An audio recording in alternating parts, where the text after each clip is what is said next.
কুর্মীর বেটা দাঁড়ালে অসুবিধা, অজিত মাহাতোর বেটা দাঁড়ালে অসুবিধা, ওদের বেটা মা বেটা ওদের সবকিছু দাঁড়াতে পারে, কোনো অসুবিধা নাই। আমাদের দাঁড়ালে ওদের বহুত ডর লাগছে, কিসের ডর বটে জানি নাই। আমরাই বলেছি আদিবাসী কর্মী সমাজ একটিও ভোট টিএমসি কে দেওয়া হবে নাই। সীমাহীন অত্যাচার করেছে কর্মী কমিটির উপরে। তাই আমরা সেদিন 8ই অক্টোবর পুরুলিয়াতে পুলিশি সন্ত্রাসের বিরুদ্ধে যে মিটিং করেছি সেদিনই আমরা ঘোষণা করেছি কোন রকম ভাবে এই জঙ্গল মহলে টিএমসি কে আমরা ভোট দিচ্ছি না। এখানে যে আমরা ঘোষণা করেছিলাম টিএমসি কে বলা হয়েছিল যদি কমেন্ট জাস্টিফিকেশন পাঠাই তাহলে আমরা ভাববো পুনরায়। তো কমেন্ট জাস্টিফিকেশন পাঠালে আর ভাবার কোনো প্রয়োজন নাই। এবং আলটিমেটাম দিয়েছিলাম বিজেপিকে।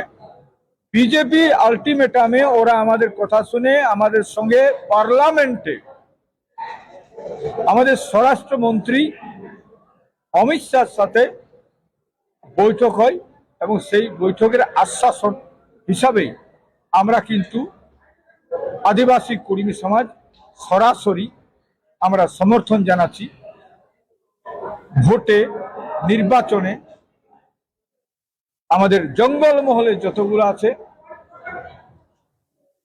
আমাদের ভারতীয় জনতা পার্টির প্রার্থী আমরা ভোট দিয়ে তাদেরকে জিতাবো এবং টোটাল জঙ্গল মহলে টিএমসি কে হারাবো। আমরা কলকাতার রাজনৈতিক দল আমাদেরকে এতদিন ভোটার করে রাখা হয়েছে, এই জাতটাকে আমাদের শুধু কর্মী নাই সবাই সাঁওতালকেও বলা চলে। ওরা আমাদেরকে কি করে রেখেছে, ভোট ব্যাংক হিসাবে ব্যবহার করে, ভোটার হিসাবে ব্যবহার করে। আজ এতদিনের এত অত্যাচারের পরে একটি আওয়াজ কোনো কর্মী নেতার মুখে বেরায় নাই।